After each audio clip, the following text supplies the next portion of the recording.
Hello everyone, welcome to simplified BPSC. In this video हम लोग आपके सारे important governor generals, viceroy and other important events को cover करने वाले हैं, जिससे हर साल 1 से 2 क्वेश्चन तो मिनिमम आते हैं, चाहे वो बीपीएससी हो, यूपीपीएससी हो या फिर यूपीएससी हो या अदर स्टेट पीसीएस हो। देखिए, इसमें हम लोग गवर्नर जनरल ऑफ बंगाल को देखने वाले हैं। तो हमारे पहले तो गवर्नर थे, ठीक है, लेकिन किस इवेंट से गवर्नर जनरल ऑफ बंगाल बना और साथ ही साथ आपका क्या इंपॉर्टेंट इवेंट्स हुए और उस इवेंट में क्या related information which you must know.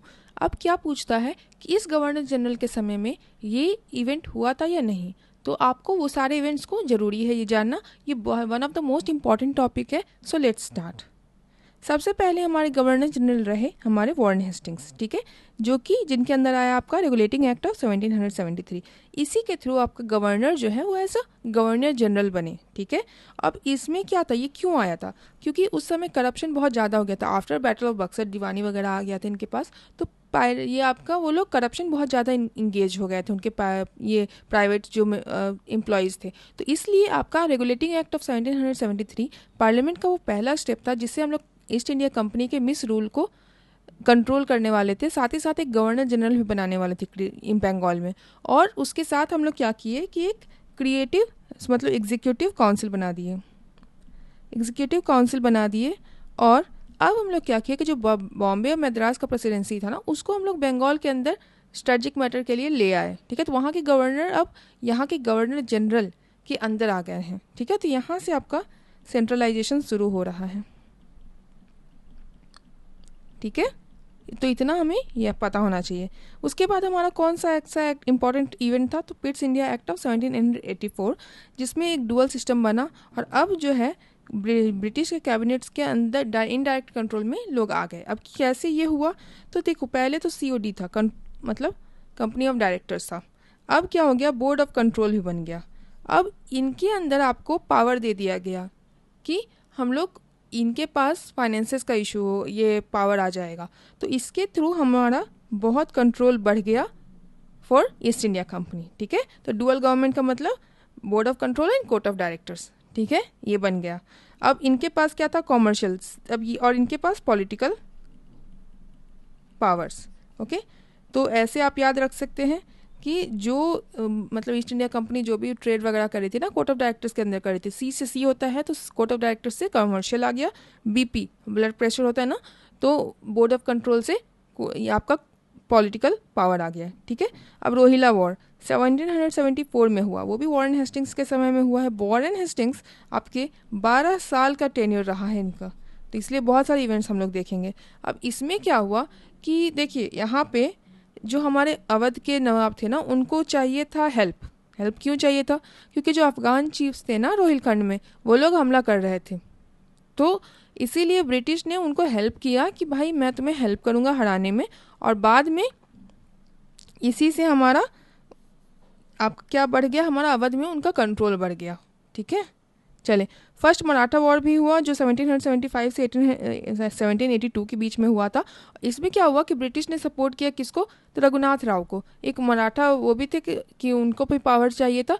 तो बिना इनडिसिसिव फाइटिंग, मतलब जो कि पहले से निर्णायक नहीं था, इसमें फिर क्या हुआ, बाद में ट्रीटी ऑफ सालबाई हुआ। और उसके थ्रू हमारा ट्रीटी ऑफ सालबाई से क्या हुआ, रिस्टोर हुआ पावर कि कौन बनेंगे हमारे मराठा, ब्रिटिश का रिलेशन कैसा रहेगा और कौन रूल करेंगे, ठीक है। चले, उसके साथ ही साथ हमारा सेकंड मैसूर वॉर हुआ 1780 से 84 के बीच। उसमें इनका क्या इशू था कि देखो, हैदर अली और टीपू सुल्तान के साथ इनका इशू था। सेकंड मैसूर वॉर में हैदर अली का डेथ हो गया था, तो टीपू सुल्तान उसमें फिर वापस इन्वॉल्व हो गए थे। और क्योंकि टीपू सुल्तान मतलब मैसूर जो था वो फ्रेंच की तरफ ज़्यादा इंक्लाइंड था, ठीक है, तो ये ब्रिटिश को पसंद नहीं था। लास्टली सेकंड मैसूर वॉर के बाद ये स्टेलमेट, मतलब कि कुछ निर्णायक नहीं हो पाया। लेकिन ये आपका ब्रिटिश में क्या क्या वल्नरेबिलिटीज़ था, क्या क्या आपका वीकेंड मतलब दोनों में का वीक साइड था, वो ये इवॉल्व हो गया। अब दोनों, चाहे वो मैसूर हो चाहे वो ब्रिटिश हो, दोनों एक दूसरे के वीक पॉइंट्स को यूज़ करने वाले थे आगे के समय में, ठीक है।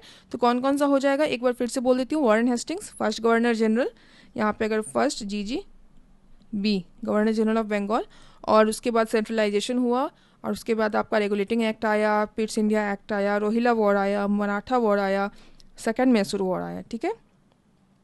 लॉर्ड कॉर्नवालिस 1786 से 1793 के बीच में रहे थे, ठीक है। अब इनके समय क्या हुआ, तो थर्ड मैसूर वॉर हुआ। अभी हमने जस्ट देखा कि वॉरेन हेस्टिंग्स के समय सेकंड मैसूर वॉर हुआ, अब इनके समय में थर्ड मैसूर वॉर होगा जो कि 90 से लेकर 92 तक रहेगा।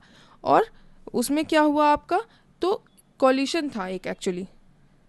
अब उससे क्या हुआ हमारा उसके बाद आपका जो मैसूर का बहुत ज़्यादा टेरिटरीज था वो लोग ले लिए, ठीक है। और साथ ही साथ टीपू के बच्चों को भी, यहाँ मतलब Tipu sons were taken as prisoner, उनको भी जेल मतलब एज अ बेट ले लिया गया, मतलब कि उनको भी रख लिया गया अपने पास, ठीक है, as a guarantee of peace कि अगर भाई तुम अगर कुछ भी हंगामा करोगे तो तुम्हारे बेटों को मैं मार दूंगा, ठीक है। थर्ड मैसूर वॉर किसके समय हुआ, Lord Cornwallis, okay. Treaty of Srirangapatnam से उसका एंड हुआ था, ठीक है। कॉर्नवालिस कोड 1793, इसमें क्या हुआ, इसमें मेजर लीगल रिफॉर्म हुआ, ठीक है। सिविल, क्रिमिनल, रेवेन्यू एडमिनिस्ट्रेशन, और साथ ही साथ उन्होंने जो हेरिडिटरी ऑफिसेस का अभी तक चलन चल रहा था वो सारा खत्म किया। तो उनका क्या मेन था एडमिनिस्ट्रेटिव और लीगल रिफॉर्म्स में, कि उनका देखो कॉर्नवालिस जब आए थे ना यहाँ पे, तो उनका मेन कॉन्सेप्ट था, आपका मेजर अटेंशन जो था वो आप एडमिनिस्ट्रेटिव रिफॉर्म्स की तरफ था।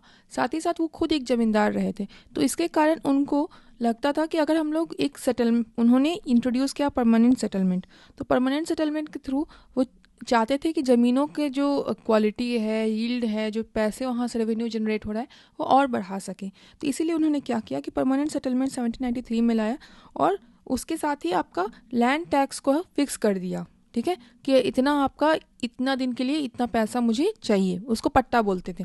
और उससे हम उनको लगता था कि मेरा एक मतलब गवर्नमेंट को एक स्टेबल कलेक्शन मिल जाएगा जो एक फिक्स रहेगा, और साथ ही साथ एक ऐसा क्लास हम लोग जनरेट कर देंगे ज़मींदार का जो कि अपने ज़मीनों को भी ध्यान रखेंगे ताकि उतना जनरेट हो जाए और उतना दे पाए, ठीक है। इससे क्या हुआ कि आपका अब हमारा पता है कि चलो ठीक है, एक एक कट्ठा या एक एकड़ है, इसमें मुझे 5,000 रुपया देना है, ठीक है। तो अब मैं क्या करूँगा कि मैं ट्राई करूँगा, मुझे पता है कि कल को ये 5,000 10,000 में होने वाला है, तो मैं ट्राई करूँगा कि अभी ही मैं 50,000 का ये कर लूँ, उससे जनरेट कर लूँ रेवेन्यू, और कल को हो सकता है मेरे पास ना हो तो मैक्सिमम एक्सप्लॉयटेशन हो गया। साथ ही साथ एब्सेंटी लैंडलॉर्डिज्म, जिसके पास इतना पैसे देने को होंगे टैक्स, वो चाहेगा कि वो अपने नीचे कोई सुपर अपना सबॉर्डिनेट रख देगा, कोई आदमी को रख देगा जो कि देख रेख करेगा और उगाएगा वगैरह, और वो खुद अपना दूसरी जगह रहेंगे, ठीक है। और साथ ही साथ टेनेंट फार्मर्स बहुत इनसिक्योर हो गए थे।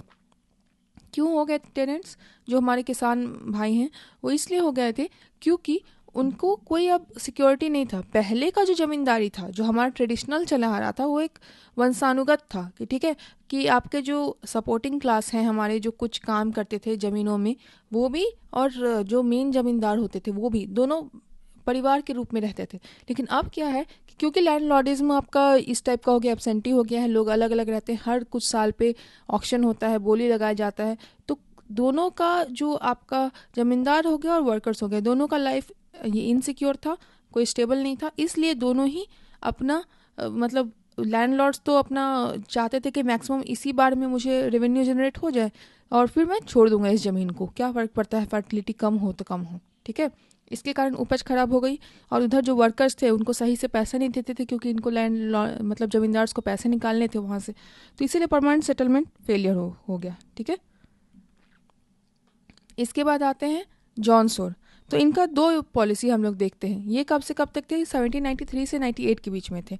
तो आप समझिए कि इस टाइम में क्या है ना, कि कंपनी जो है वो चाहती थी कि अब हम लोग इंडिजिनियस स्टेट अफेयर्स में ना नहीं घुसे, ठीक है। जो हमारा मैसूर, मराठा, ये सब में घुस गए थे ना वो लोग, उससे उनको प्रॉब्लम हो रहा था पैसों का, ठीक है। इसीलिए वो कहते थे कि पॉलिसी ऑफ ये जॉन सोर ने नॉन इंटरवेंशन पॉलिसी लाई कि भाई अब हम लोग ब्रिटिश इंटरेस्ट में रहेगा तभी हम लोग कुछ करेंगे, नहीं तो राम जी बचाए, मैं तो निकल जाऊंगा, ठीक है। तो ये था। और उसके अलावा बैटल ऑफ खारदा जो था, बैटल ऑफ खारदा 1795 का था। ये किससे रिलेटेड है, तो इसमें मराठा ने डिफीट कर दिया था किसको, निजाम ऑफ हैदराबाद को, और इसके साथ ही साथ ब्रिटेन ना इस हैदराबाद को प्रोवाइड नहीं कर पाया था सपोर्ट। तो इससे क्या है कि अगर आपका इससे उनका ये दिखा कि कितना ज़्यादा, बहुत ज़्यादा वो हेल्प नहीं कर पाएंगे। तो उनका जो ये था ना कि वो प्रोटेक्टर्स हैं, वो बचा लेंगे सबसे, वो वाला जो ऑथेंटिसिटी था, वो जो सिक्योरिटी था, वो कम हो गया। ठीक है, तो नहीं, अब कोई भी इंसान समझ गया कि भाई ब्रिटिश के भरोसे नहीं रह सकते हैं, क्योंकि मराठा ने हरा दिया था हैदराबाद को। लॉर्ड वेलेस्ली 1798-1805 ये कौन सा सिस्टम लाए? सब्सिडरी अलायंस लाए। और इसमें क्या हुआ कि इंडियन रूलर्स ना, इसमें जो प्रिंस थे, या रूलर्स जो थे, जो राजा महाराजा थे, उन्होंने एग्री किया कि चलो ठीक है, ब्रिटिश ट्रूप्स को हम लोग पैसा दे के रख सकते हैं, और साथ ही साथ एक रेजिडेंट भी रहेगा। ठीक है, एक रेजिडेंट रहेगा जो ब्रिटिशर रहेगा, जो कि कोर्ट में रहेगा। और अब उस ब्रिटिश का कहना था ना कि आपको अगर किसी से भी, चाहे वो फ्रेंच हो, पोर्तुगीज़ हो, अरब्स हो, किसी से भी कनेक्ट करना है तो आपको मेरे थ्रू करना पड़ेगा। ठीक है, तो इसीलिए वो लोग काइंड ऑफ अपना ये दे दिए, फॉरेन पॉलिसी का जो पावर था वो लोग दे दिए। इससे क्या हुआ? इससे जो इंडियन पावर, अब आप बताइए कि आपको हमेशा एक चेक एंड बैलेंस से गुजरना है, एक कंट्रोल से गुजरना है, तो आप अपनी स्वाधीनता से आप काम नहीं कर सकते। सॉवरेंटी इंडेंजर हो गया, उन सॉवरेंटी खतरे में आ गया, उनका जो स्वतंत्रता भी कह सकते हैं इसको, तो ये आपका कम हो गया। ठीक है, तो सब्सिडरी अलायंस 1798 का कौन लाए थे? Lord Wellesley. ये one of the most important है, इसलिए याद रखिएगा। ठीक है, मैसूर वॉर 1799, इसमें फाइनली टीपू सुल्तान हार गए। मैसूर को लगभग एनेक्स कर लिया गया, और साथ ही साथ जो आपका जो रिमाइंडर, जो बाकी सारा बचा हुआ था ना थोड़ा बहुत, वो वॉरियर्स को दे दिया गया। और वो किसके अंदर? सब्सिडरी स्टेटस के अंदर। ठीक है, कि अब उसमें वो सारे पार्ट्स में आपका एक रेजिडेंट रहेगा, ट्रूप्स मेंटेन होगा, तो उसका पैसा भी अब ब्रिटिशर्स नहीं देंगे, वो सब देंगे जो कि जिस राजा के अंदर रह रहा है। अब आप ये समझिए कि अभी हम लोग जस्ट देखे थे ना कि जॉन सोर का एक नॉन इंटरवेंशन पॉलिसी था। नॉन इंटरवेंशन का मतलब क्योंकि उनके पास पैसे अब ज़्यादा थे नहीं, तो वो चाहते थे कि हम घुसें ना किसी में। तो इसके कारण वो प्रोटेक्टर का जो एक सिंबल था उनका जाने लगा कि अच्छा, नॉन इंटरवेंशन के कारण वो बचा नहीं पा रहे थे किसी को भी, अपने जो दोस्तों थे। तो इसीलिए अब वेलेस्ली सोचेगा कि भाई मैं अपना मेंटेन कर रहा हूँ ट्रूप्स, तब ना मुझे खर्च हो रहा है, क्यों ना मैं सामने वाले से ही मेंटेन करवाऊँ मेरे ही ट्रूप्स को, ताकि अगर कल को उसको कोई हमला करे तो मेरे ट्रूप्स होंगे मेरे कंट्रोल मेरा है, लेकिन पैसे वो दे रहे हैं। ठीक है, मैं जाऊंगा उनको हेल्प करूंगा तो वो भी वाह वाह करेंगे, और मेरे पास है तो मेरा भी पावर बना रहेगा। इसीलिए लॉर्ड वेलेस्ली ने सब्सिडरी अलायंस लाया। और साथ ही साथ अगर राजा महाराजा को छोड़ दिया जाता कि आप जाइए फ्रेंच के पास, पोर्तुगीज़ के पास, तो वो लोग उनसे हेल्प ले सकते थे। ब्रिटिशर्स कभी नहीं चाहेंगे कि कोई और यूरोपियन पावर यहाँ पे इंडिया में थोड़ा सा भी एक्सटेंड करे अपना पावर को। ठीक है, फोर्थ मैसूर वॉर आया, टिप्पू सुल्तान हार गया, उसके कारण मैसूर का भी ये ख़त्म हो गया करीबन। सेकंड मराठा वॉर आया इसी समय, और 1803-1805 में। और इससे क्या हुआ कि ब्रिटिश अथॉरिटी जो था ना, वो और धीरे धीरे बढ़ गया आपका सेंट्रल और नॉर्थ इंडिया में। ठीक है, ऐसा क्यों हुआ? क्योंकि जो हमारा मराठा वॉर था ना, उसमें वो हार गए। अब हार गए तो क्या हुआ ना, अब क्यों हारे? क्योंकि मराठा जो चीफ्टेंस, जो मेन एरियाज़ के, सिंधिया, भोसले, होलकर, ये सब था ना, आपस में ही लड़ने लगे। अब इससे क्या हुआ कि ब्रिटिश को तो पावर मिल गया कि भाई सेंट्रल इंडिया, दिल्ली, ये सब को हम घुस जाएं वहाँ पे। ठीक है,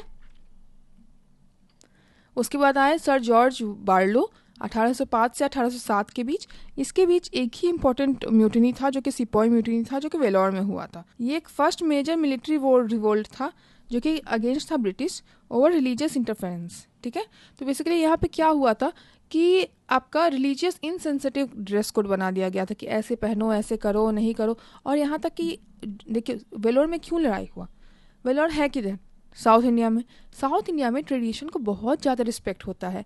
अब वो लोग को लगा कि भाई तुम लोग मेरे कल्चर को रिस्पेक्ट नहीं कर रहे हो, मेरे ड्रेस कोड को ये रिस्पेक्ट नहीं कर रहे हो, कैसा पहनावा नहीं है उसको रिस्पेक्ट नहीं कर रहे हो, तो मैं नहीं मानूंगा। इसलिए जो सिपाही लोग थे वो सारे रिवोल्ट कर दिए, म्यूटिनी हो गया।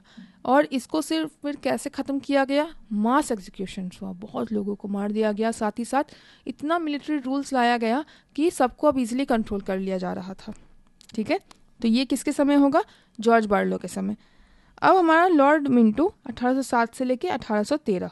ठीक है, यह 1813 आपका हमारा, इसमें सबसे इम्पोर्टेंट हुआ था ट्रीटी ऑफ अमृतसर, जिसमें हमारा जो ब्रिटिश और सिख के बीच का जो एरिया है, बाउंड्री है, उसको लिमिट कर दिया गया, उसको रिकॉग्नाइज किया गया कि सतलज जो होगा, सतलज रिवर के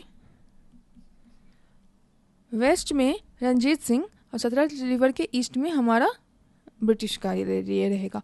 तो मतलब अब मतलब सिर्फ ईस्ट नहीं, मैं वेस्ट नहीं बोलना चाह रही हूँ, नॉर्थ वेस्ट हो गया। तो वो नीचे नहीं आ सकते, सतलज रिवर से नीचे नहीं जा सकते थे रंजीत सिंह, ठीक है। तो ट्रीटी ऑफ अमृतसर में क्या हो गया, आपका सतलज को बाउंड्री बनाया गया आपका सिक्स और ब्रिटिश के बीच में, ठीक है। साथ ही इसी समय आपका चार्टर एक्ट ऑफ 1813 भी आया था ना, हाँ 1813 भी आया था। चलिए, लॉर्ड हेस्टिंग्स 1813 से 1823 के बीच में क्या क्या हुआ, तो इसमें बहुत 10 साल रहे हैं ये, तो इसमें काफ़ी ज़्यादा टाइम मतलब चीज़ें हुई इसमें एंग्लो नेपाल वॉर हुआ 1814 से 1816 के बीच में, ठीक है। उसमें किस चीज़ पे था, अभी भी इसी का जो काली रिवर के साथ हमारा चल रहा है नेपाल के साथ, वो का यहीं से इसका इनिशिएशन हुआ है। तो कॉन्फ्लिक्ट कैसे हुआ, क्योंकि ना हिमालयाज़ में टेरिटोरियल डिस्प्यूट तो बहुत ज़्यादा होता है, तो बहुत ज़्यादा लड़ाई वड़ाई के बाद नेपाल ने बोला कि भाई तुम सिक्किम, कुमाऊं, गढ़वाल और बाकी कुछ एरिया रख लो, और साथ ही साथ वहाँ पे एक रेजिडेंट रहने लगा, ठीक है, ब्रिटिश नेपाल में, और गुरखा जो है वो ब्रिटिश इंडियन आर्मी की पार्ट बन गया, ठीक है। अब इसको ये जो एंग्लो नेपाल वॉर है ख़त्म कैसे हुआ, तो ट्रीटी ऑफ सगौली से ख़त्म हुआ, हमें याद रखना होगा। ट्रीटी ऑफ सगौली अब याद हो जाएगा, यस। थर्ड मराठा वॉर 1817 से 1819, ये क्या हुआ, तो मराठा का जो अभी तक हमने क्या देखा था कि मराठा का आपका साथ में ही लड़ाई हो गया, सिंधिया, होलकर, भोसले, इस सब में, उसके कारण जो ब्रिटिशर्स थे उसके बीच में घुस गए पॉलिटिक्स वगैरह कर करके, और धीरे धीरे उन लोग को वीक कर चुके थे। अब थर्ड मराठा वॉर तक आते आते आपका पूरा मराठा का जो कॉन्फेडरेसी था वो पूरा टूट गया, ठीक है, और उनके टेरिटरीज को एनेक्स कर लिया गया। उनका पेशवा जो था वो उनको बोल दिया गया कि भाई आप पेंशन में ले लो, अब ख़त्म है, मराठा अब नहीं है, ठीक है। रोतवाड़ी सिस्टम को इंट्रोड्यूस किया गया 1820 में, सबसे पहले परमानेंट सेटलमेंट था 1793 में, 1793। उसके बाद आपका रोतवाड़ी सिस्टम आ गया 1820 में। ये कब इंट्रोड्यूस हुआ था आपका, 1820 तो याद रख लेंगे। इसमें क्या था कि land revenue settlement introduced specially in southern India, tax collected directly from cultivators. अब ये देखा गया कि हम लोग अगर ज़मींदार रख रहे हैं तो वो अपनी ज़मीनों का ध्यान नहीं रख रहे हैं। अब जो है टैक्सेस डायरेक्टली आपके पेजेंट से ये कलेक्ट होंगे, मतलब रियोट्स से। तो रियोट्स बेसिकली रायट्स जो हैं हमारे, वो कौन होते थे, पेजेंट्स होते थे, इसीलिए इसको रायतवाड़ी कहते हैं, ठीक है। जहाँ क्योंकि क्या हो रहा था कि परमानेंट में ना ज़मींदार एब्सेंटी लैंडलॉर्डिज्म हो गया था, वो नहीं ध्यान दे रहा था। सोचे कि अगर हम लोग रायट से लेंगे तो कम से कम ध्यान देंगे ना। तो ये आपको याद रखना है, कौन किसके अंदर लाया गया था, आपका लॉर्ड हेस्टिंग्स। वो कब से कब तक थे, 1813 और से 1823। अब उसके बीच में कौन कौन सा हुआ था आपका वॉर, एंग्लो नेपाल वॉर, उस treaty of Sagauli, third Maratha war, और आपका रियोतवाड़ी सिस्टम। चलिए आगे बढ़ते हैं। तो लॉर्ड आर्महिस्ट जो है 1823 से 1828 तक रहे हैं, वो आपका उसके बीच में आपका फर्स्ट बर्मीज वॉर होता है 1824 से 26 के बीच। अब ये इनका क्या था कि लॉर्ड आर्महिस्ट के दौरान इसमें क्या हुआ था कि ब्रिटिश एक्सपैंड कर गए थे बर्मा में, और वो असम, अराकन और तनेसरीम को, इस सबको एनेक्स कर लिया था उन्होंने, ठीक है। तो ये आपका याद रखना है आपको। उसके आगे अगर हम लोग बढ़ें तो लॉर्ड विलियम बेंटिक, तो ये आपका बहुत इंपॉर्टेंट है, क्योंकि क्या होता है ना कि ये आपका 1828 से 1835 के बीच में रहे हैं, which is one of the most important time for social reform, okay. उस समय आपका ब्रह्मो समाज, राजा राम मोहन रॉय, तत्वबोधिनी सभा, केसी सेन, ये सब बहुत ज़्यादा एक्टिव थे। तो इसीलिए आपका ब्रह्मो समाज के मतलब हेल्प से और उनके ज़्यादा एफर्ट से आपका लॉर्ड विलियम बेंटिक ने एबोलिशन ऑफ सती किया, कब, आपका रेगुलेशन एक्ट ऑफ 1829 से, ठीक है। और उसी समय हमारा विडो बर्निंग जो सती वाला हो रहा है ख़त्म हो, मतलब कोशिश किया गया कि उसको बंद कर दिया जाए, बैन हो जाए, और साथ ही साथ उन्होंने सोशल रिफॉर्म का भी स्टार्ट किया, ठीक है। चलिए, चार्टर एक्ट ऑफ 1833, जिससे हमारा क्या हुआ कि कंपनीज का जो भी कॉमर्शियल रोल है उसको सब खत्म कर दिया गया था। यहाँ तक कि 1813 में क्या बोला गया था कि चलो चाय वाला टी ट्रेड और ट्रेड विद चाइना हम लोग अलाउ कर रहे थे, 1833 में वो भी ख़त्म कर दिया गया। और साथ ही उन्होंने क्या किया कि सिविल सर्विसेज को इंडियंस के लिए ओपन कर दिया, ठीक है, ताकि इंडियन पार्टिसिपेशन हो जाए गवर्नेंस में, ओके। चार्ल्स मेटकैफे का अगर बात किया जाए 1835 से 1836, ये बहुत शॉर्ट थे, लेकिन इनको कहा जाता है कि ये लिबरेटर रहे हैं हमारे इंडियन प्रेस एक्ट के। ठीक है, क्यों? क्योंकि इन्होंने एबॉलिश कर दिया जो आपका सेंसरशिप वाला ये आपका बिल था, वो उसको एबॉलिश करके उन्होंने बोला कि भाई लाइसेंसिंग रेगुलेशंस न्यूज़पेपर में इतना ज़्यादा ज़रूरत नहीं है अभी फ़िलहाल के लिए। उससे क्या हुआ कि बहुत ज़्यादा एक्सप्रेशन सब लोग एक्सप्रेस कर पा रहे थे अपने व्यूज़ को। ठीक है, इसके बाद आपको पता है कि 1833 के चार्टर एक्ट से क्या हो गया, अब जो गवर्नर जनरल था ऑफ बंगाल वो governor general of India GGB बन गया GGI। ठीक है, उसमें पहले थे आपके लॉर्ड ऑकलैंड जो 1836 से 1842 तक थे। ठीक है, देखिए पहले तो आपका वही हो गया, आपका बेंटिक हो गए गवर्नर जनरल ऑफ इंडिया। ठीक है, उन्हीं के समय में ये हुआ था, और बाद में आपका उसके बाद बने हैं हमारे ऑकलैंड जो कि 1836 में बने। तो William Bentinck was the first GGI। और उसके साथ ही अगर हम लोग लॉर्ड ऑकलैंड का देखें तो ये किस समय में रहते हैं, 1836 से 1842 के बीच में। इसी के समय आपका हुआ था अफगान वॉर, जिससे इसमें क्या हुआ था ना कि ब्रिटिश ने एक आपका ब्रिटिश के तरफ एक इंक्लाइंड पर्सन को वहाँ पे रूलर एज अ रूलर बना दिया था काबुल में, ताकि जो रशियन इन्फ्लुएंस है जो आ रहा है वो कम हो। इससे क्या हुआ कि हमारा जो ब्रिटिश के तरफ ब्रिटिशर्स के लिए उनको लगा कि हम रशिया से बच जाएंगे अगर हम लोग अफगानिस्तान में एक अपने आदमी को कठपुतली को बैठा देंगे, लेकिन ये ख़राब हो गया उनके लिए। अब क्या था कि अब तो टोटल उनको हटाना ही पड़ा। ठीक है, एरन बोरो, आपको बस इतना याद रखना है। ऑकलैंड किसके लिए इम्पोर्टेंट थे? अफगान। ए से ऑकलैंड, ए से अफगान। फर्स्ट अफगान वॉर 1838 से 42 के बीच में चला। ब्रिटिशर्स हार गए थे, इसमें बहुत उन्होंने गंदा ये लेसन सीखा था कि भाई ज़्यादा घुसो मत। ठीक है, if you try to make everyone buffer you will become like you will be damaged. Okay, तो ये वाला था। लॉर्ड एरन बोरो जो थे आपके 1842 से 1844, यहाँ इनके समय में स्लेवरी ख़त्म हुआ 1843 में। इससे क्या हुआ हमारा कि आपका जो भी कंपनी टेरिटरी में स्लेवरी का भेजा जा रहा था उसको ख़त्म किया धीरे धीरे। ओके, चले, लेकिन ये इंडिया में ख़त्म हुआ। मतलब इंडेंजर्ड लेबर तो बाकी जगह भी परसिस्ट कर ही रहे थे, बाकी जगह अवेलेबल थे ही, लेकिन ये इंडिया में ख़त्म हुआ। ठीक है, लॉर्ड हार्डिंग 1844-1848 के बीच में उन्होंने रूल किया, मतलब गवर्नर जनरल ऑफ इंडिया थे। इनके समय में फर्स्ट एंग्लो सिख वॉर हुआ जो कि 1845-46 के बीच में हुआ। और ये कैसे ख़त्म हुआ? तो ये हुआ ट्रीटी ऑफ लाहौर से ख़त्म। इसमें क्या हुआ था, इसमें ब्रिटिश का जीत हुआ था, क्योंकि देखो क्या इसका कहानी बता रही हूँ कि सिख पावर ख़त्म हो गया था। ठीक है, धीरे धीरे अब ब्रिटिश जो थे पंजाब की आर्मी को हरा दिए, और जलंधर जो दोआब था ना वो पूरा ले लिए वो उनका। तो अब क्या था कि अब उनके साथ ये हुआ कि ट्रीटी ऑफ लाहौर के अंदर एक लाहौर में आपका वहाँ पे एक गैरिसन बन गया, वहाँ पे किला जैसा बन जाएगा जहाँ पे एक ब्रिटिश रेजिडेंट हमेशा रहेगा। ठीक है, तो ये आपका ब्रिटिश जीते हैं हमारा। दूसरा, abolition of female infanticide Hardinge के टाइम में हुआ, जिसमें उन्होंने ये किया आपका कि पीनल रूल्स रहेंगे कि आपको कार्रवाई होगी अगर आप लोग फीमेल इन्फेंटिसाइड करते हो, तो ये रहेगा।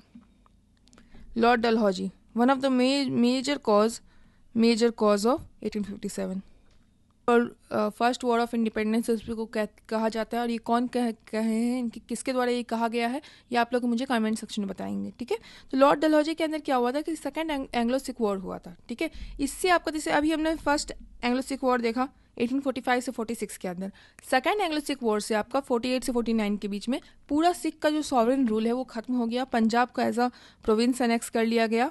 ठीक है, साथ ही साथ बर्मा को भी एनेक्स कर लिया गया, जो अभी तक हमारा बर्मा वॉर हुआ था, और तो लोअर बर्मा बचा हुआ था उसको भी एनेक्स कर लिया गया 1852 में। ठीक है, अब क्या हुआ, साथ ही साथ डॉक्ट्रिन ऑफ लैब्स आप लोग सब लोग देखे हो, तो डी से अगर आपको कुछ याद ना आए कि कौन क्या करते हो, तो डॉक्ट्रिन ऑफ लैब्स से डी से स्टार्ट होता है, डलहौजी भी डी से शुरू होता है, तो डी से डी। तो डॉक्ट्रिन ऑफ लैब्स में क्या हो जाता है कि अगर आपका इंडियन स्टेट में कोई नेचुरल आपका नहीं है, नहीं जन्म आपका अपना बेटा नहीं है, तो वो आप अडॉप्टेड को अपना बेटा नहीं मान सकते हो। अगर बेटा माने भी तो आपका जो पर्सनल एसेट है, जो आपका पर्सनल संपत्ति है, वही आप दे सकते हो। अब मानो आप एक पोजीशन पे हो, आपका कुछ पोजीशन के कारण एक घर गाड़ी बंगला मिला है, और आपको अगर आपका अपना बेटा हुआ तो वो आप दे सकते हो, अगर आपने किसी को अडॉप्ट किया है उसको आप नहीं दे सकते हो। ये था पूरा, तो डॉक्ट्रिन ऑफ लैब्स ये है। ठीक है, चलें, उसके साथ ही साथ उड्स डिस्पैच 1854 में हुआ। इसमें क्या था कि आपका इंग्लिश एजुकेशन बेस्ड था। ठीक है, तो इसमें कह रहा था कि भाई अगर हम लोग अगर इंग्लिश में ही एजुकेशन प्रोवाइड करना, बेसिकली देखिए जो डॉक्टर आपके डलहौजी थे ना, वो ब्रिटिश सर साइड थे, ठीक है। तो ये अपना ज़्यादातर देखिएगा कि जो भी आपको ये किए हैं वो ब्रिटिश के इंटरेस्ट के लिए ही किया, अधिकतर लोग किए हैं, but he was also much more, I think ये आप कह सकते हो कि ब्रिटिश आपका इंग्लैंड ओरिएंटेड पर्सन, ठीक है। और ये किसके लिए था? आपका इंग्लिश एजुकेशन के लिए था। एक तो हो गया वर्नाकुलर जो हिंदी के लिए है, एक हो गया इंग्लिश जो ब्रिटिशर्स के लिए है, ठीक है। साथ ही साथ फर्स्ट रेलवे लाइन आपका 1853 में, ये आपका क्या हुआ, बॉम्बे एवं थाने के बीच में स्टार्ट हुआ, जिससे आपका इंडियन रेलवेज की शुरुआत हुई, मॉडर्न इंफ्रास्ट्रक्चर बना और ट्रेड मोबिलिटी और कनेक्शन जो आपका कम्युनिकेशन है बढ़ गया। आप ये ना सोचें कि ये इंडिया के लिए सोचा गया था कि अगर जितना भी ट्रेन चलेगा, जितना अंदर घुसेंगे उतना इजीली रॉ मटेरियल्स हम लोग ले जा सकते हैं, लोगों को ले जा सकते हैं, वर्कर्स भी। आपका in fact labour is also considered a resource, है ना। तो लेबर को भी वो रिसोर्स एक्सप्लॉयटेशन के लिए उन्होंने ब्रिटिशर्स ने ये रेलवेज पूरा स्टार्ट किया था, but it turn out to be at least कुछ तो अच्छा किया ये, ठीक है। इस्टेब्लिशमेंट ऑफ PWD, इन्होंने क्या किया, ऑर्गेनाइज किया पूरा रोड्स का मेंटेनेंस, कंस्ट्रक्शन, कैनल्स, बिल्डिंग्स, ताकि देखो इनको चाहिए था कि अब हमारा जो हम लोग इतना ज़्यादा एक्सपैंड कर चुके हैं, specially after doctrine of lapse, तो इनको चाहिए था कि हम सबको इंटीग्रेट करके रखें, ठीक है। तो ये चाहेंगे कि रेलवे लाइन बन जाए, PWD पब्लिक वर्क्स डिपार्टमेंट बन जाए, ताकि हम लोग सबको हेल्प कर पाएँ। और एक मतलब जो हम लोग अपना अगर कॉलोनी भी बना रहे हैं तो उसमें भी एक ढंग का तो चलने फिरने लायक आपका सड़क होना चाहिए ना, कॉन्सेप्ट मतलब सिंपल है। इसके बाद 1858 में गवर्नमेंट ऑफ इंडिया एक्ट 1858 में आपका वाइस रॉय बन गए, ठीक है। अभी तक जो गवर्नर जनरल ऑफ इंडिया थे 1833 से बने थे, वो वाइस रॉय बन जाएंगे 1858 से, ठीक है। अब इसमें क्या होगा कि इसमें पहले कौन है वाइस रॉय, तो लॉर्ड कैनिंग है, ओके। इनके पहले कौन थे, डलहौजी थे, ठीक है। अब लॉर्ड कैनिंग के अंदर क्या था, रिवोल्ट ऑफ 1857, सही बात है, फर्स्ट यूनिवर्सिटी, इंडियन यूनिवर्सिटीज है। तो देखिए क्या बना आपका, कैनिंग इन्होंने मतलब हायर एजुकेशन के लिए लेके मतलब फाउंडेशन बनाया, ठीक है, कि और आगे की पढ़ाई के लिए, ठीक है, ताकि, और उनका क्या था, देखो कैनिंग भी, कनिंग इज ए, मतलब ये एक इंग्लिश शब्द है किसके लिए, तेज के लिए, ठीक है। तेज से ही कैनिंग याद रखिएगा, तेज थे तभी ना 1857 की लड़ाई को दबा पाए। और फिर साथ ही साथ वो यूनिवर्सिटीज़ कैलकाटा, मद्रास और बॉम्बे में स्टार्ट किया उन्होंने, लेकिन किसके मॉडल पे शुरू किया, ये भी चाहते थे कि ब्रिटिश मॉडल पे हो, तो जैसा ब्रिटिश में चल रहा है ना वैसा ही यहाँ पे भी चले। साथ ही साथ इनका ये हुआ, अब पूरी तरह से EIC का ख़त्म हो गया, अब जो भी होगा अब क्राउन रूल स्टार्ट होगा। इसका मतलब है कि क्राउन, और आपका इंडियन काउंसिल्स एक्ट 1861 आ गया, जिसमें आपका गवर्नमेंट काउंसिल्स बढ़ गया, और साथ ही साथ इंडियन मेंबर्स को भी इंक्लूड किया गया, ताकि जो हमारे 1857 में अभी जो पंगा चल रहा था ना पूरा, उनको कोशिश किया कि अगर हम लोग इंडियंस को लाते हैं हम लोग रिप्रेजेंटेशन में एज मेंबर्स ऑफ आपका एग्जीक्यूटिव काउंसिल, तो हमारा उनके तरफ जो उनका जो हेट्रेड है वो कम हो सकता है, ठीक है। उसके बाद आपका लॉर्ड एल्गिन है, वो 1 ही साल रहे हैं, टेम्प्रेरी है, तो बस इनका एक ही चीज़ किया है इन्होंने कि वहाबी रिवोल्ट को इन्होंने सप्रेस किया। और इसमें वहाबीज़ के बारे में थोड़ा सा जान लेते हैं कि एक रिवाइवलिस्ट ग्रुप होता है। रिवाइवलिस्ट ग्रुप वो होता है जो चाहेगा कि ओरिजिनली जैसे अगर हम लोग हिंदू में देखते हैं रिवाइवलिस्ट, तो वो लोग जो कि वेद में बिलीव करते हैं कि अगर वेद के हिसाब से आप पूरा करते हो तो सब कुछ अच्छा है, ठीक है। वैसे ही ये मुस्लिम कम्युनिटी में वहाबी रिवोल्ट किया गया था, जो कि एक रिवाइवलिस्ट ग्रुप था, जो चाहता था कि वो जो हमारे जो कुरान के हिसाब से सब कुछ फॉलो हो, रूल्स रेगुलेशंस वो अच्छा से रहे। अभी जो चल रहा है उसमें आपको अभी ना करके हम लोग वापस से ट्रेडिशनल को ही फॉलो करते हैं, ठीक है। तो वो कौन थे, Elgin Wahabi movement, Elgin Wahabi movement याद रखिएगा। कब के समय में, 1862-63।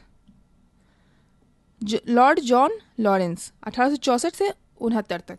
अब इनके समय में क्या क्या हुआ, तो भूटान वॉर हुआ आपका 1865 में, और इसमें क्या था कि ब्रिटिश जो फोर्सेस थे जिसमें मतलब इंडियंस भी थे, उन्होंने भूटान को हमला किया, और किस पे, और उससे क्या हुआ, हमारा ट्रीटी ऑफ, मैं बता देती हूँ यहाँ पे, ट्रीटी ऑफ सिंचुला। इससे क्या हुआ कि कुछ एनेक्सेशन हो गया, मतलब हमने कुछ उनके जो टेरिटरी है आपका भूटान के कुछ जगहों को हमने अपने में इंक्लूड कर लिया, ठीक है। साथ ही साथ हाई कोर्ट्स बने, कहाँ पे बने, तो कैलकाटा में, बॉम्बे में, मद्रास में, ठीक है। तो अब हमारा जॉन लॉरेंस, लॉ है ना, लॉ कहाँ पे कहाँ पे प्रैक्टिस किया जाता है? कोर्ट्स में प्रैक्टिस किया जाता है। तो कोर्ट्स कहाँ कहाँ पे बनेंगे? देखिए प्रेसिडेंसीज कौन कौन सी इंपॉर्टेंस थी, तो कैलकाटा, बॉम्बे और मद्रासी थी। तो वही तीनों जगह बनेंगे हमारे, क्योंकि सुप्रीम कोर्ट में बहुत ज़्यादा, सुप्रीम कोर्ट सबसे पहले कहाँ बना था? रेगुलेटिंग एक्ट ऑफ 1773 के अंदर रेगुलेटिंग आपको बोला गया था कि हम सुप्रीम कोर्ट बनाएंगे, तो 1774 में बनाया गया, ठीक है, दैट वाज द। तो अब आपका 1865 में जाके 90 साल के लगभग 90 साल के बाद आपका फिर हाई कोर्ट का किया, किसने किया? तो जॉन लॉरेंस ने किया, ठीक है। अब लॉर्ड मायो 1869-72, इनका भी कोई रेपुटेशन बहुत अच्छा नहीं है। कुछ कुछ चीज़ें अच्छी की इन्होंने, जैसे कि फर्स्ट सेंसस ऑफ इंडिया लाए, 3 साल के लिए ही थे। तो फर्स्ट सेंसस ऑफ इंडिया लाए 1871 में। तो ये क्वेश्चंस पूछा गया है कि पहली बार सेंसस कब किया गया था? तो लॉर्ड मायो के अंदर किया गया था, 1871 में किया गया था। और उन्होंने इससे क्या किया कि एक रेगुलर डेमोग्राफिक सर्विस को इंट्रोड्यूस किया आपका। चलिए, साथ ही साथ इन्होंने स्टैटिस्टिकल सर्वे ऑफ इंडिया को भी फाउंड किया, जिसमें आपका ढंग से डेटा कलेक्ट हो पाए, चाहे वो सोशल हो, इकोनॉमिक हो या एग्रीकल्चरल हो, किसी भी तरह का डेटा हो जाए। तो देखिए, आपको अगर मैं हिंदी में इंग्लिश में बोल रही हूँ, आपको इतना याद ही नहीं रखना है, बस ये याद रखना है कि सेंसस शुरू हुआ, मतलब जो जनगणना शुरू हुई, statistical survey of India start हुआ, ठीक है। डिपार्टमेंट ऑफ एग्रीकल्चर कॉमर्स को उन्होंने ये किया कि अब भाई डिपार्टमेंट ऑफ एग्रीकल्चर कॉमर्स भी होना चाहिए, जिससे अभी मिनिस्ट्री ऑफ जल सकती है। तो ऐसे ही मायो को समझ में आया कि हम लोग इंडिया में एग्रीकल्चर का डिपार्टमेंट होगा तभी हम लोग आगे बढ़ पाएंगे, ठीक है। साथ ही साथ मायो कॉलेज और राजकोट कॉलेज को भी उन्होंने ये किया, ताकि ब्रिटिश पब्लिक स्कूल्स की तरह हम लोग इंडिया का जो प्रिंसली पर्सन है, प्रिंसेस का बच्चा बुच्ची है, उसको हम लोग अच्छे से ब्रिटिशर्स की तरफ इंक्लाइन करते हैं, उनके तरफ थोड़ा सा भेजते हैं, ठीक है। लॉर्ड नॉर्थब्रुक जो है 1872 से 76 के बीच में 4 साल रहे। इनका मेन कंट्रीब्यूशन था कुका रिबेलियन और नेटिव मैरिज एक्ट 1872। तो कुका रिबेलियन में क्या किया इन्होंने कि जो सिख अपराइजिंग, अभी तक देखो हमने 2 Sikh war, Anglo Sikh war देख लिए ना, तो अब फिर से स्टार्ट होने लगा था कुका रिबेलियन से। तो उस चीज़ से हमारा सब ब्रिटिशर्स ने ये किया, सप्रेस कर दिया, ब्रिटिश वॉन, ठीक है। नेटिव मैरिज एक्ट 1872, इसमें क्या हो गया कि जो भी रिलीजन्स है के, मतलब कोई भी, आप हिंदू, मुस्लिम, सिख, ईसाई आपस में है, भाई भाई हो गया, मतलब कोई भी किसी से भी शादी कर सकता है, ताकि जो हमारा, और साथ ही साथ सिर्फ धर्म में नहीं, जात पात धर्म कुछ नहीं होता है, आपस में कोई भी साथ शादी कर सकता है, इस टाइप का नेटिव मैरिज एक्ट किसके द्वारा होगा? नॉर्थ ब्रुक, ठीक है। तो इसमें यह समझिए कि बुक में क्या लिखा रहता है कि सब लोग एक होते हैं, तो बुक वाले जो आदमी होंगे, ब्रुक होंगे, वो आपके नेटिव मैरिज एक्ट लाएंगे 1872 में, ठीक है। लॉर्ड लिटन 1876 से 1880, अब ये आपके वर्नाकुलर प्रेस एक्ट लाएंगे। फिर से जो हमारा लिबरेटर का काम मेटकाफे ने किया था, ये आपका ख़त्म करने का कोशिश करेंगे। तो उन्होंने फिर से इंडियन लैंग्वेज के जो भी, मतलब भारतीय लैंग्वेज में, जैसे मराठी हो गया, आपका हिंदी हो गया, बंगाली हो गया, जो भी लैंग्वेज इन भारतीय लैंग्वेज में जो भी जर्नलिस्ट लिख रहे थे, उनको उन्होंने रिस्ट्रिक्ट कर दिया फ्रीडम। साथ ही साथ स्ट्रिक्ट सेंसरशिप कर दिया, मतलब कि अगर कुछ भी उनको प्रेस आपको पब्लिक करना है, कुछ भी आपको प्रेस में देना है, कुछ भी आपको ये आपका छापना है बेसिकली, तो आपको परमिशन लेना पड़ेगा, ठीक है, वर्नाकुलर प्रेस एक्ट।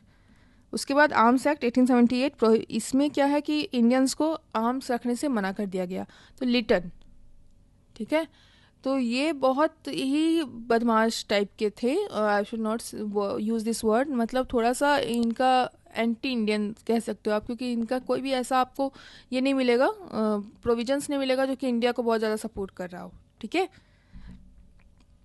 तो आर्म्स एक्ट हो गया, वर्नाकुलर प्रेस एक्ट हो गया। उसके बाद सेकेंड अफगान वॉर।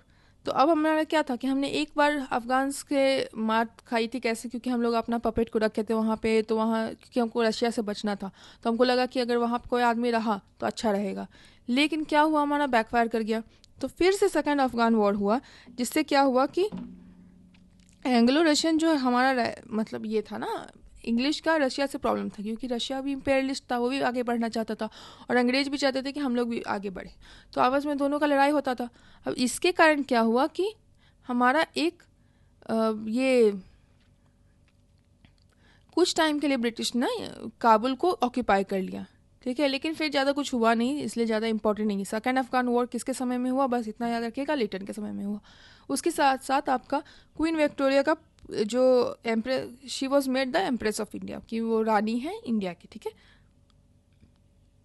इस चीज़ के लिए क्या किया गया, एक दिल्ली दरबार रखा गया, ठीक है।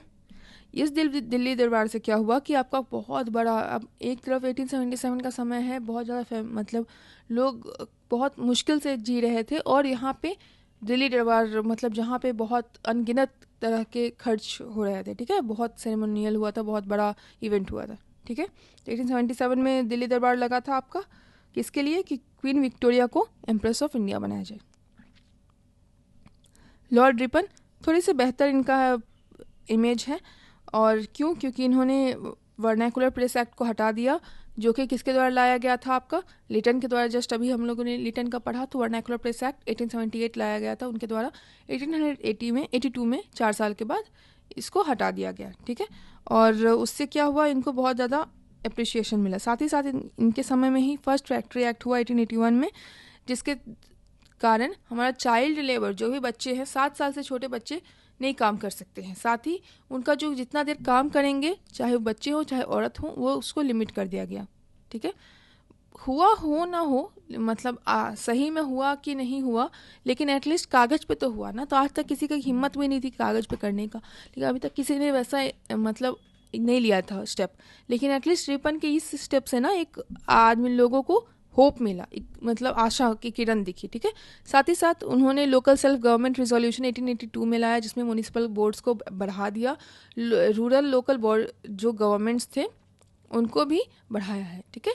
तो लोकल सेल्फ गवर्नमेंट के फादर भी लॉर्ड रिपन को कहा जाता है। साथ ही साथ उनके साथ ही आपका एल्बर्ट बिल कंट्रोवर्सी भी हो गया था, जिसमें वो चाहते थे ना कि देखो क्या हो रहा था ना, कि यूरोपियन जज जो होंगे वो इंडियन और यूरोपियन दोनों को केस उसका सुन सकते हैं, लेकिन अगर कोई यूरोपियन आदमी गिरफ्तार है या उसके खिलाफ केस चल रहा है, तो उसके खिलाफ सिर्फ यूरोपियन देख सकता था।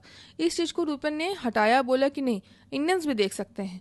लेकिन फिर इसको रिपन की इतना ज़्यादा सब लोग अगेंस्ट हो गए कि उनको हटाना पड़ा। तो इसी को एल्बर्ट विल कंट्रोवर्सी कहते हैं। 1883 के अंदर हुआ था ये चीज़, 1883 से 1884 के, और आपका अंततः रिपन को इसको हटा लिया गया, बहुत मॉडिफिकेशन किया गया था इसमें, ठीक है। उसके साथ ही साथ आपका हंटर कमीशन है 1882 में, और ये आपका इसमें थोड़ा सा बात किया गया था कि गवर्नमेंट का इन्वॉल्वमेंट चाहिए, ठीक है। ये थोड़ा सा था कि चलो मास एजुकेशन पे फोकस करो। अभी तक क्या था, हमने क्या देखा था इन आपका, जैसे लॉर्ड मायो में भी देखा था ना, मायो कॉलेज है, राजकोट कॉलेज है, कि हम लोग जो भी इंडिया के जो ऊपर के मतलब अपर क्लास के बच्चे हैं, जो प्रिंसली क्लास के बच्चे हैं, राजा महाराजा के बच्चे हैं, उनको हम लोग ब्रिटिशर्स के टाइप का एजुकेशन देंगे, ताकि वो ब्रिटिश की तरफ अपना रखे दिमाग। तो ये चीज़ को आपका फिर लास्टली रिपन के अंदर ये हुआ, हंटर कमीशन में बोला गया कि नहीं, हम लोग को चाहिए कि सिर्फ ऊपर के बच्चों को नहीं, मतलब अच्छे तबके के बच्चों को नहीं, हर बच्चों को हम लोग को देना चाहिए एजुकेशन, मास एजुकेशन देना चाहिए, ठीक है। लॉर्ड डफरिन 1884 से 1888, इसी के बीच में, इसी समय में आपका थर्ड बर्मीज वॉर हुआ, जिसमें आपका किंग ऑफ बर्मा को हटा दिया गया और पूरा किंगडम ही ले लिया गया, ठीक है। टोटल 3 बर्मा वॉर हुए हैं, हमने देखा अभी।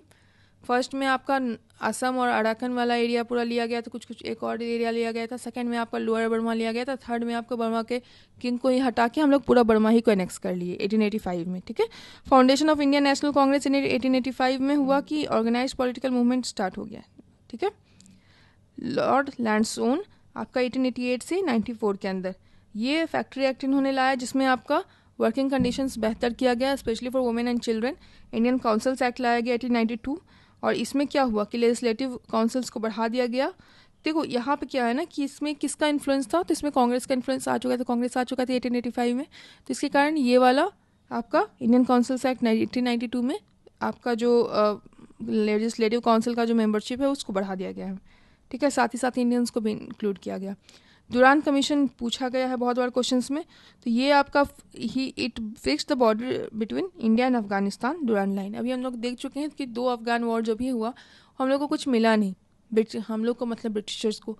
अब उसमें क्या हुआ कि पहले में भी हम लोग कोशिश किए कि रशिया से बचने के लिए हम लोग वहाँ पे अपना रेजिडेंस वगैरह रख लें, तो बहुत मुश्किल हुआ। वो बहुत हमारा अच्छा नहीं हुआ। फर्स्ट अफ़गान वॉर भी है, सेकंड अफ़गान वॉर में भी हम लोग को काबुल तक आके रहना पड़ा ज़्यादा से ज़्यादा कुछ टाइम के लिए, लेकिन उससे फ़ायदा नहीं हुआ।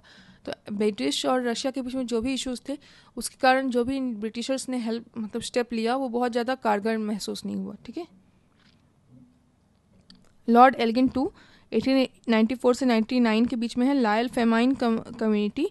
तो इनके बीच में बस इतना ही हुआ है कि लायल फेमाइन कमेटी बना, जिसमें आपका फेमेंस को उन्होंने इन्वेस्टिगेट किया, बस ज़्यादा कुछ नहीं है।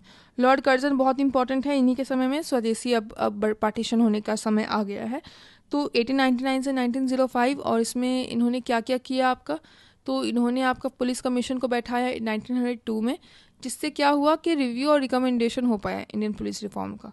ठीक है। साथ ही साथ यूनिवर्सिटीज़ कमीशन हुआ 1902 में, जिससे आपका जो बोला गया कि भाई अभी हमें वापस से यूनिवर्सिटीज़ पे फोकस करना चाहिए। ठीक है। कर्जन भी आपका ब्रिटिशर्स की तरफ फिर दिखेंगे। ठीक है। उतना इंडियन की तरफ नहीं उनका रुझान था। साथ ही साथ पार्टीशन ऑफ बंगाल हुआ 1905 में, और वो किस बेसिस पे वो बोल रहे थे कि हम लोग एडमिनिस्ट्रेशन के बेसिस पे कर रहे हैं, लैंग्वेज के बेसिस पे कर रहे हैं। ठीक है।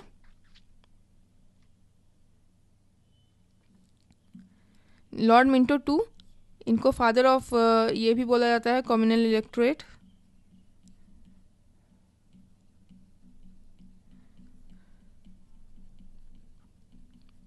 ठीक है।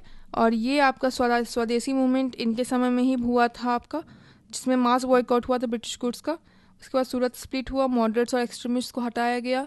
हमारा ये कैरेट एंड स्टिक मेथड था आपका इस ब्रिटिशर्स का, उसके थ्रू।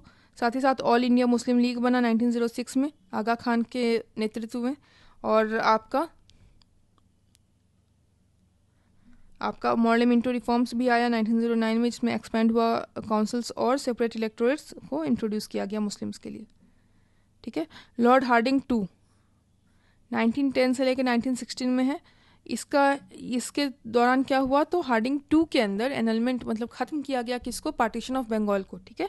तो इससे क्या हुआ कि मुस्लिम्स बहुत नाराज़ हो गए थे, क्योंकि अभी तक उनको एक आशा दिखी थी कि हम लोग बांग्लादेश वाला जो एरिया है उसमें अपना एक अच्छा सा गवर्नेंस सिस्टम लाएंगे। ठीक है। तो इनको एक सपना दिखाया गया था, और फिर वो हटा दिया गया। किसके द्वारा हटा दिया गया, तो लॉर्ड हार्डिंग टू के अंदर, मतलब वो उन्होंने हटा दिया। साथ ही साथ जो कैपिटल था उन्होंने अब दिल्ली शिफ्ट कर दिया, और हिंदू महासभा इन्हीं के समय बना था। ठीक है। 1915 में। चले, लॉर्ड चेम्सफोर्ड 1916 से 1921। लखनऊ पैक्ट हुआ 1916 में, जिसमें आपका हिंदू मुस्लिम और कांग्रेस सब लोग मिलके एक सेल्फ गवर्नमेंट चाहते थे। इनफैक्ट मुस्लिम लीग के सेपरेट इलेक्टोरेट्स को काइंड ऑफ मान भी लिया गया था। ठीक है। चंपारण सत्याग्रह हुआ 1917। गांधी जी आ चुके थे प्रवासी दिवस पे के आपके अवसर पे, और साथ ही साथ फिर चंपारण सत्याग्रह हो जाएगा, मॉन्टेग्यू डिक्लेरेशन हो जाएगा। इसमें 3 कतिया सिस्टम का था ना। और मॉन्टेग्यू डिक्लेरेशन में क्या हो जाएगा कि सेल्फ गवर्नमेंट दिया गया कि भाई हम सेल्फ गवर्नमेंट आप लोग को देंगे, रिस्पॉन्सिबल गवर्नमेंट आप लोग को देंगे, जिसमें आप लोग अपने हिसाब से गवर्नेंस को देख सकते हैं। ठीक है। साथ ही साथ आपका गवर्नमेंट ऑफ इंडिया एक्ट 1919 आया, जिसमें आपका डायरेक्ट इंट्रोड्यूस हुआ। इनफैक्ट सेल्फ गवर्नमेंट थोड़ा बहुत लेवल पे, प्रोविंशियल लेवल पे, स्टेट लेवल पे स्टार्ट हुआ। उसके बाद आपका कौन सा हुआ, जालियांवाला बाग मस्कर, जिसमें पीसफुल प्रोटेस्टर्स को मतलब अरेस्ट कर लिया गया, मार दिया गया। और आपका फिर नॉन कॉपरेशन एंड खिलाफत मूवमेंट्स, इसमें लार्ज स्केल मास मोबिलाइजेशन हुआ against the crown rule. Lord reading 1921 से लेकर 26 तक ये आपके वाइसरॉय रहे। इनके समय ही में हमारा चौरी चौरा हुआ, जिसके कारण सीडीएम मतलब ये आपका नॉन कॉपरेशन मूवमेंट को वापस लिया गया। और इसमें क्या बेसिकली हुआ था कि कुछ जो आपकी भीड़ थी उनके द्वारा पुलिस वालों का मर्डर हो गया था। ठीक है। उसके बाद आपका हो गया, आपका स्वराज पार्टी बना इसी समय में 1922 में। और इसमें आपका क्यों हुआ था ये स्वराज पार्टी बना था, क्योंकि कांग्रेस का जो था ना आपका नॉन कॉपरेशन जब रुका, तो अब कांग्रेस के पास 2 ऑप्शन था, क्या तो जैसे हम लोग पहले चल रहे थे नॉन कॉपरेशन के पहले वो चले, या फिर हम लोग इलेक्शंस लड़े।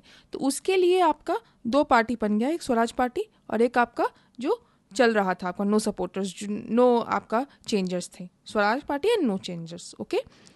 नो चेंजर्स में आपके राजेंद्र प्रसाद थे और स्वराज पार्टी में आपके जवाहरलाल नेहरू के पिताजी मोतीलाल नेहरू थे। ठीक है, अब काकोरी ट्रेन रॉबरी हुई है 1925 में। इसमें आपका रिवॉल्यूशनरी एक्शंस किया गया है बाय कुछ नेशनलिस्ट लोगों के द्वारा। मैं थोड़ा सा फास्ट जा रही हूँ और फिर मैं मॉडर्न हिस्ट्री का एक क्रैश कोर्स लाने वाली हूँ जिसमें आप लोग सारे इवेंट्स को बहुत जल्दी जल्दी देख सकते हैं, रिवाइज कर सकते हैं। ठीक है, लॉर्ड इरविन 1926 से 31 के बीच रहे। इन्हीं के समय में साइमन कमीशन आया जो कि एक ऑल वाइट कमीशन था टू रिव्यू द रिफॉर्म्स। और इसके बाद क्योंकि ये 7 मेंबर कमेटी था, 7 मेंबर्स, लेकिन सारे के सारे आपके ब्रिटिशर्स थे, इसलिए इसको सब लोगों ने बॉयकॉट किया था। यहाँ तक कि बिहार में भी इसका बॉयकॉट बहुत जोरों शोरों से हुआ था। ठीक है, हार्कोर्ट बटलर कमीशन बना था। ये भी आपका क्यों था? क्योंकि फेडरल सेटअप जो आपका देखना था कि कैसे हम लोग फेडरल जो स्टेट्स हैं, मतलब स्टेट और यूनियन के बीच में कैसे हम लोग पावर बांटें। ठीक है, वो था बेसिकली। ठीक है, नेहरू रिपोर्ट आया 1928 में, इसी के समय में, क्योंकि इनके द्वारा कहा गया था कि आप नहीं बना सकते हो। ठीक है, लॉर्ड इरविन बोले कि आप नहीं बना सकते हो कॉन्स्टिट्यूशन, तो उन्होंने मोतीलाल नेहरू ने हमारा एक बेसिक कॉन्स्टिट्यूशन बना के उन्होंने कुछ मांगे रख दी। ठीक है, इसी में आपका फंडामेंटल राइट्स को भी इंक्लूड किया गया था, वुमेन को मतलब महिलाओं को वोटिंग देने का एक पावर भी इंक्लूड किया गया था। साथ ही साथ दीपावली डिक्लेरेशन। देखिए ये सारा जो वर्ड्स होता है ना, डिक्लेरेशन वगैरह, ये बहुत इंपॉर्टेंट हो जाता है क्योंकि इसमें सीधे पूछ देगा कि दीपावली डिक्लेरेशन कब आया था, तो 1929 में आया था। क्यों आया था? To grant India dominion status. ठीक है, लाहौर सेशन हुआ 1929 में। यहीं पे जवाहरलाल नेहरू ने बोला कि भाई हमें पूर्ण स्वराज जो है हमारा गोल है। उसके बाद आया डांडी मार्च और सिविल डिसोबीडियंस मूवमेंट, जिसमें आपके गांधी जी ने प्रोटेस्ट किया था सॉल्ट के आपके टैक्स के खिलाफ। और क्यों सॉल्ट इन्होंने ये किया था, सॉल्ट को ही क्यों चूज़ किया? क्योंकि सॉल्ट एक ऐसा चीज़ है जो कि हर घर में हर लोग यूज़ करते हैं, चाहे अमीर हो चाहे गरीब हो। ठीक है, उसके बाद आपका हो गया, इसी समय आपका राउंड टेबल कॉन्फ्रेंस भी हुआ था जो कि लंदन में हुआ था, और गांधी इरविन पैक्ट भी हुआ था 1931 में, जिसमें आपका कहा गया था कि जो भी पॉलिटिकल प्रिजनर्स को रिलीज़ किया जाएगा और जो भी आपका मतलब कोई मर्डर के केस में नहीं है तो उनको छोड़ दिया जाएगा। इसी में क्या हुआ था कि जो हमारे भगत सिंह जी है, राजगुरु और सुखदेव थे, क्योंकि वो मर्डर केस में थे अंदर, तो उनको नहीं छोड़ा गया था। ठीक है, लॉर्ड विलिंगटन 1931 से 36 के बीच इनके समय में कम्युनल अवार्ड आया, जिसमें आपका सेपरेट इलेक्टोरेट्स के साथ साथ आपका डिप्रेस्ड क्लास के लिए भी आपका ये स्टार्ट हो गया था। ठीक है, जो पहले तो लॉर्ड मिंटो जो हमारे मिंटो 1909 में, गवर्नमेंट ऑफ इंडिया एक्ट 1909 में आपका ये हो गया, इंडियन काउंसिल्स एक्ट 1909 में। और अब उसके भी तो आप मुस्लिम्स को दे दिए, अब इसमें आप डिप्रेस्ड क्लासेस को भी दे रहे थे। तो इसके कारण क्या हुआ कि गांधी जी ने इनको अपोज किया एंड बाकी सारे लीडर्स के द्वारा भी इसको अपोज किया गया। फिर फाइनली हमारा पूना पैक्ट हुआ, उसी का ये कंटिन्यूएशन है कि गांधी और अंबेडकर जी ने आपका दोनों दलित रिप्रेजेंटेशन को बोला कि भाई एक रिजर्वेशन होगा जिसमें एक सीट्स रिजर्व्ड होंगी जिसपे दलित जो कास्ट है आपके वो लोग अपना चुनाव चयनित होंगे। ठीक है, दे विल बी सिलेक्टेड। साथ ही साथ इसी समय में 31 से 36 के बीच में सेकंड और थर्ड राउंड टेबल कॉन्फ्रेंस भी हुआ था, जिसमें सेकंड राउंड टेबल कॉन्फ्रेंस ये आपके कांग्रेस ने अटेंड किया था, and that was the only, मतलब सिर्फ सेकंड राउंड टेबल कॉन्फ्रेंस दूसरा जो था राउंड टेबल कॉन्फ्रेंस उसी को हमारे कांग्रेस ने अटेंड किया था। ठीक है, गवर्नमेंट ऑफ इंडिया एक्ट 1935 भी आया, जिसके कारण हमारा अभी भी कहा जाता है कि जो हमारा पॉलिटिकल जो स्ट्रक्चर है ना, बहुत हद तक वो गवर्नमेंट ऑफ इंडिया एक्ट 1935 पे बेस्ड है। ठीक है, तो ये किसके समय में आया था? Lord Willingdon. ये बहुत इंपॉर्टेंट है, extremely important, please remember this. साथ ही साथ ये दीपावली डिक्लेरेशन पहले भी क्वेश्चंस ये PYQ में आ चुका है। लॉर्ड लेलिंगदो 1936 से 44 के बीच, अब हमारा सेकेंड वर्ल्ड वॉर शुरू होने वाला है इसी समय में, और हमारा कांग्रेस मिनिस्ट्रीज इसीलिए रिज़ाइन कर दिए क्योंकि भाई इंडिया का तुम ज़बरदस्ती के तुम वर्ल्ड वॉर 2 के अंदर नहीं तुम ये कर सकते हो, इन्वॉल्व कर सकते हो। ठीक है, तो इसलिए अब साथ ही साथ फिर क्या हुआ, त्रिपुरी क्राइसिस हो गया, फॉरवर्ड ब्लॉक बन गया, क्योंकि हमारे सुभाष चंद्र बोस जी को जब सिलेक्ट हुए थे तो उनको रिकॉग्नाइज नहीं किया गया। ठीक है, तो उसने फिर आपका कांग्रेस स्प्लिट हो गया, सुभाष चंद्र बोस जी ने एक नया पार्टी बना लिया और वो था forward block party. Forward block का एक आपका सेक्शन था। ठीक है, साथ ही साथ लाहौर रिजोल्यूशन भी हुआ, जिसमें मुस्लिम लीग ने डिमांड किया कि उनको एक सेपरेट पाकिस्तान चाहिए। अगस्त ऑफर आया 1940 में, जिसमें एक अनसक्सेसफुल ब्रिटिश अटेम्प्ट रहा कि हम लोग को आप सपोर्ट दीजिए, हम लोग आपको डोमिनियन स्टेटस देंगे। ठीक है, तो ये सारा क्रोनोलॉजी याद रखिएगा प्लीज़। इंडियन नेशनल आर्मी आया इसके बाद 1941 में, जिसमें आपका ये इसके द्वारा ब्रिटिश को हराना चाहते थे कौन? सुभाष चंद्र बोस। ठीक है, क्रिप्स मिशन भी आया 1942 में। इसमें आपका दिया गया कि हम लोग डोमिनियन स्टेटस देंगे एक बार आपका मतलब लड़ाई खत्म हो जाता है तो, लेकिन इसको फिर rejected by the Congress. Okay, quit India movement 1942, ये एक मास प्रोटेस्ट था जिसमें बोला गया कि अब डू और डाई का किसने दिया था? गांधी जी ने दिया था, इसमें क्विट इंडिया मूवमेंट में दिया था। ठीक है, लॉर्ड वेवल, ये हमारे आपका सेकंड लास्ट है, हमारे राजा गोपालाचारी CR फार्मूला इसी में दिया गया था। कोशिश किया गया कि हिंदू मुस्लिम जो कॉम्प्रोमाइज़ हम लोग, देखिए बेसिकली क्या था ना कि मुस्लिम कम्युनिटी चाहती थी कि उनको आपका जो, हाँ, जहाँ पे भी वो मेजॉरिटी में है वहाँ पे उनको ये हो जाए, वहाँ पे भी उनको सीट चाहिए थी, और जो माइनॉरिटी में है उसमें सिर्फ माइनॉरिटी उनको दे सीट्स, मतलब वो सेपरेट इलेक्टोरेट से है। तो वो चीज़ नहीं मतलब पॉसिबल नहीं लग रहा था कांग्रेस के द्वारा या फिर किसी और पार्टी के द्वारा। तो इसीलिए आपका राजा गोपालाचारी जो CR फार्मूला है उसमें बोला गया कि इतनी सीट्स आपको हम लोग सेंट्रल लेजिस्लेटिव असेंबली में दे दिया जाएगा, उसमें आपका बहुत अच्छा खासा सेक्शंस आपको रिप्रेजेंट करेंगे। ठीक है, तो लेकिन इससे ये भी आपका फाइनली हो नहीं पाया था। वेवल प्लान और शिमला कॉन्फ्रेंस के द्वारा क्या किया गया कि कोशिश किया गया कि एक यूनाइटेड इंटरिम गवर्नमेंट बनाया जाए, लेकिन ये भी फेल हो गया। ठीक है, कैबिनेट मिशन आया 1946 में। लास्ट में कहा गया, मतलब बहुत कोशिश की गई कि आपका पार्टीशन ना हो, लेकिन फिर अंतिम में डायरेक्ट एक्शन डे आ गया 1946 में, और मुस्लिम लीग ने बोला कि अब तो कम्युनल राइट्स होंगे, और मतलब उन्होंने बोला कि अब पाकिस्तान बनेगा। तो एक तो हो गया आपका प्रपोजल जो 1940 में था, जिसके थ्रू आपका मुस्लिम्स ने डायरेक्ट एक्शन को इंट्रोड्यूस किया था, और फिर आपका क्या हो जाएगा, ये आपका 1946 में डायरेक्ट एक्शन डे हो जाएगा। ठीक है, Clement Attlee announces British withdrawal 1947 में उन्होंने अनाउंस कर दिया था road map to Indian independence. ठीक है, तो किसने अनाउंस किया था ब्रिटिश विड्रॉवल? आपका क्लेमेंट एटली ने किया था, 1947 में किया था। उन्होंने बोला था कि हम लोग 1948 तक जाएंगे, लेकिन वो लोग फिर 1947 में ही चले गए। आपका फिर हुए हमारे लॉर्ड माउंटबेटन 1947 से 48, इन्होंने ही थर्ड जून प्लान जो 3 जून को ही अनाउंस किया था कि हम लोग 15 अगस्त को ये आपका पार्टीशन हो जाएगा। और साथ ही साथ एक रेडक्लिफ मिशन भी हुआ जिसमें इंडिया और पाकिस्तान के बीच में बाउंड्री को बनाने के लिए इसको टास्क दिया गया। इंडिया इंडिपेंडेंस आपका फाइनली हुआ, ब्रिटिश रूल खत्म हुआ, पार्टीशन ने 2 नेशन को क्रिएट किया। ओके, हमारे लास्ट गवर्नर जनरल जो कहे जाते हैं उनको वो हैं हमारे राजा गोपालाचारी, जो कि 26 जनवरी 1950 तक उन्होंने यहाँ पे सर्व किया, और फाइनली 26 जनवरी 1950 को इंडिया एक रिपब्लिक बन गया, तो ये पोजीशन ख़त्म हो गया। आप लोग को ये एक एक्सटेंसिव वीडियो था, बहुत डिटेल में था। इस पर आप क्या MCQ चाहेंगे आप लोग प्लीज़ बता दें, और अगर वैसा कुछ है तो मैं सारे इंपॉर्टेंट MCQs लाऊंगी। साथ ही साथ अगर आपको कोई टॉपिक ऐसा है जिस पे आपको वीडियोस चाहिए तो आप लोग वो भी बता सकते हैं। We will be more than happy to cater to those. So आप लोगों को कैसा लगा ये सेशन प्लीज़ बताएं। आप लोगों को कैसा लगा आप लोग प्लीज़ कमेंट करें, लाइक करें, शेयर करें और सब्सक्राइब करें। और कोई भी अगर आपको टॉपिक चाहिए जिस पे हम लोग वीडियोस बना के आपको हेल्प कर सकते हैं। 71st BPSC आ रहा है, और भी बाकी एग्ज़ाम्स आ रहे हैं, BPSC में बहुत सारे एग्ज़ाम्स आ रहे हैं, तो प्लीज़ कमेंट करके हमें इन्फॉर्म करें। Thank you so much, thank you for watching simplified BPSC।